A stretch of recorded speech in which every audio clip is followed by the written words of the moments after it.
Hey everyone, Lewis aka Spider-Man 1991 here with another video. Warner Brothers is still moving forward with the DC Extended Universe, but slowly. The only movie that we have coming out, I think, next year is Shazam. We also have Aquaman this fall, but those are the only movies that we know about for sure. Everything else is still in production. And unfortunately, the only movie that I really want to see, The Batman, there's almost very little information revealed. To help me kill time, so to help me get my mind off of it, or rather find some way to redirect this anxiousness, I decided to look over some Batman comics and think about which ones would be a good idea, would be a good inspiration for the film. So I have 4 comic book arcs I want to talk about, and I'm going to be covering why this story will be selected, who will want it, and also why it probably won't happen. Okay, so the first arc isn't really from a Batman publication. It's actually from another character's publication that Batman had, with Batman as a guest star in this arc. Deathstroke, City of Assassins. After Deathstroke refuses to take a contract out on an ex-mob enforcer, another assassin takes the job and frames Deathstroke in the process. Batman then tracks Deathstroke down, and after fighting him, he agrees to help Slade Wilson find the real killer. Now, who would probably pick this arc? Most likely, my theory is that it's most likely the studio, because we already got Deathstroke set up for the DC Extended Universe in the post-credits scene of Justice League, where he was played by Joe Manganiello. When rumors for the Batman movie were first coming out, Deathstroke was pretty much the top choice to be the villain of this movie. Why this arc could work? This is honestly the only arc. First off, this is the only Deathstroke story where I could find Batman directly related to the plot. Another alternative would probably be an arc going on Deathstroke's current title, which I haven't read yet, but it's called Batman vs. Deathstroke. And I will probably read this when the trade comes out. Another reason why this could work is Batman and Deathstroke are the 2 best fighters in the DC universe. And honestly, every DC fan probably wants to see Batman fight Deathstroke in some other media. I mean, he did fight him in Arkham Origins, and he was basically the hardest boss of that game. If Joe Manganiello gives a great performance in this movie, then this could give the studio an excuse to have a Deathstroke spin-off film. Why this won't work? Well, like most comic adaptations, there would have to be drastic changes to the original story. And I think since this is a story coming from Deathstroke's solo series, they would have to do major changes in order to retell it from Batman's perspective. And this is my biggest issue with Deathstroke being the main villain in a Batman movie, is that Deathstroke is not a Batman villain. Yes, he's had history with Batman's greatest Robin, Dick Grayson, aka Nightwing, but there's really no history in the comics that connects Batman and Deathstroke together. The only times that they ever really fight each other is when Deathstroke is hired by other bad guys that Batman's currently after. And also sometimes the fights usually end with Batman offering Deathstroke more money in order to buy him out of his contract. And to be honest, I think if they want to use Deathstroke in the DCU, that's fine, but I think he's more suited to be the antagonist of Nightwing's movie rather than Batman's. Alright, the next arc I'm going to recommend is Batman Hush. A mysterious mastermind has united Batman's foes for revenge. Just as a new foe enters Batman's life, Bruce Wayne's childhood friend Tommy Elliott re-enters his life. Meanwhile, Batman reveals his secret identity to Catwoman, and they start to form a relationship. Who would want this? Well, I think big fans of the Batman comic book are a really big choice, because I think Hush is pretty much regarded as one of the better Batman villains of the modern era. Also, Catwoman fans would enjoy this arc too, because Catwoman does have a significant role in it. In fact, I'd also say that they could probably, if they have the right actress, they could probably use this as an opportunity to set up her solo film. Why this arc would work on screen? Well, while general audience are familiar with Batman's more well-known foes like the Joker, Two-Face, and Bane, Hush is relatively unknown outside of comic book fans. This would be a great opportunity to expose a really good Batman villain to the general public. Also, one of the things that I remember people loved about Ben Affleck's portrayal of Batman in Dawn of Justice was that we got to see him do actual detective work. And I think that's the angle that they want with this new Batman film. And in Hush, Batman does a significant amount of detective work. Plus, the DCEU's Batman is pretty much one of the only ones that we've actually seen do the hardest of the detective work, and I think that would be a good way to help separate this Batman from all the other incarnations of Batman we've seen on film. Another character that does have a prominent role in this is actually Harvey Dent, who gets surgery and is somehow cured of his Two-Face persona.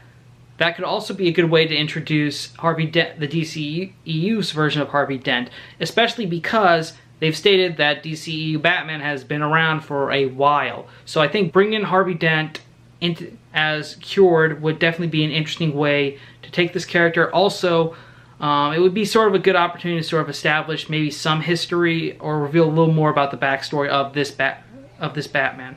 Alright, now why this won't work. While a significant number of Batman's foes play a role in this story, there's a chance we wouldn't see them all, because casting all of these characters might take too long. Also, budgetary reasons might prevent us from seeing them all to their fullest potentials. They might just their significant roles might be reduced to mere cameos, just Batman walking through Arkham Asylum. So unfortunately, that idea would be that element of the story would be ruined. Also, the studio executives of Warner Brothers might reject this idea because Hush is still, like I said earlier, Hush is not a well-known villain to the public, and I think that since this is another Batman solo film, they would want a villain with more recognition. Also, I think if they show Hush or Tommy Elliott together in any of the promo materials or trailers, then that could ruin one of the biggest reveals of the story. And some people might, and of course some people might be dicks about it and spoil it for people online, saying, oh hey, Hush is really this guy. And that's something I don't do. In fact, usually what I do is I just when I know something's going to happen based on what I know from comics, I just basically write it in an envelope, give it to one of my friends, then when it happens in the movie, I just say, okay, now you can open that envelope I gave you. Alright, the next one is kind of an obvious one. Batman Under the Red Hood. A new vigilante called the Red Hood arrives in Gotham and makes trouble for the city's current crime boss, Roman Sionis, aka Black Mask. When Batman learns the Red Hood's identity, he's forced to confront his greatest failure. Okay, so who would want to see this story adapted? Pretty much any Batman fan who saw Robin's costume in Dawn of Justice. We were all thinking it when we saw a tattered Robin costume with graffiti by the Joker. We all thought, hey, they're probably gonna do Under the Red Hood. To be quite frank, this could work because this is one of the more well-known Batman comics. It's also one of the best Batman stories I've ever read because it forces Batman to revisit one of the most tragic losses he ever experienced when ever since putting on the cowl. Also, after just going through Superman's resurrection in Justice League, it could be interesting seeing Batman's reaction when he finds out that Jason is alive, and he starts to question it. Because in the comic, there's a really great scene where Batman confronts heroes that came back to life, like Green Arrow and Superman, about like what happened to them in order to get a vague idea, in order to understand whether or not this really could be Jason. Now, why this couldn't work. Warner Brothers and DC Animation already did an animated movie of this story, and it was a very good success. A lot of people know Under the Red Hood from that animated movie, and it was very well, and it had good voice casting. They did eliminate some elements from the comic, which I thought were a wise decision, and doing a live version of this might just seem a little repetitive and maybe disrespectful to the animated version success. Okay, also, like I said, the story is very popular, so by now everyone knows who the Red Hood is. So that could definitely ruin the big twist of the arc. I will say this, however, even though I'm kind of on the list of why this couldn't work, there is an idea, and that they could bring back Jason Todd, but not Under the Red Hood. They could do it another way with the story that I last mentioned. If you know what I'm talking about, please do not spoil it in the comments. Please, please. Okay. The final arc on my list is the Court of Owls and Night of Owls. It's a two arcs that form one major arc. The citizens of Gotham know the rumors regarding the Court of Owls. They're a secret elite society that controls Gotham City from behind the scenes. For years, Batman dismissed the court as an urban myth. Now, when Bruce Wayne starts an initiative to rebuild parts of Gotham City, the Dark Knight discovers the court's existence is a reality. So, who would want this story? So, who'd want to see the Court of Owls, the first Court of Owls arc adapted on the big screen? I think anyone who read Scott Snyder and Greg Capullo's run from DC's New 52 initiative. I loved that arc a lot. In fact, I remember, that their Batman title was the only New 52 title that I bought consistently and I consistently enjoyed. Also, the New 52 Batman title was so successful and popular amongst new readers that DC could easily push Warner Brothers into selecting an adaptation of this arc for a live-action version to reach a wider audience. Why this could work? Well, the best way, if you had to pitch this movie in under 5 words, I would just say Batman versus the Illuminati.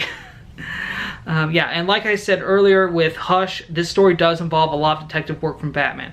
Also, there's a great scene in it where Bruce tells Dick about how when he was a child, Bruce thought that the court was responsible for his parents' death, and he spent a lot of time, and it was pretty much the first steps he took into becoming a detective, where he started to track down some signs and stuff in order to find out where the Court of Owls could be in Gotham. But as a child, he was very unsuccessful. Also, that scene could be a good way to provide some backstory to DCU Batman. And again, the detective work is a huge element. I think that it could help separate this Batman from the other ones we've seen in the past. Also, when I mentioned Dick Grayson, Dick Grayson actually makes frequent appearances in this story and sort of helps Bruce with his investigation.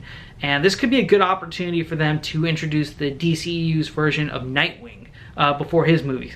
Also, like I said earlier, this story was very accessible for new readers and received high praise. Adapting this movie could have the same impact for the DCEU, which let's face it, they really need some successful films. All right, why this can't work? Why would they pass on this? Well, like I said about Hush, the studio execs may want a more well-known villain. They may not want the Society of Bird Freaks to be Batman's foes in this movie. Also, one of the best scenes in this arc was when the Court of Owls sent their army of Talons to attack Wayne Manor, and eventually they breached the Batcave. This scene could really only happen, I think, if Bruce Wayne has Wayne Manor fully rebuilt, which was implied at the end of Justice League. Although an alternative to this idea could be the Talons destroying the glass house, which we've already seen Batman reside in, and also just wrecking most of the cave. And this could force Bruce and Alfred to return to Wayne Manor, where we discover the original Batcave underneath the manor, which would be a pretty cool thing to see. While the Court of Owls has been already done in the animated movie Batman vs. Robin and the TV series Gotham, neither one of them had the success of that Under the Red Hood received. So I think this would be a better suited for live action, and it would definitely help the DCU. So those are basically all of my list of potential arcs that they could use for the next Batman film. What did you guys think? Do you think there were any other suggestions I could make? Let me know in the comments below. If you like these videos, let me know, and I could probably do some other videos for the Spider-Man Homecoming sequel or Man of Steel 2.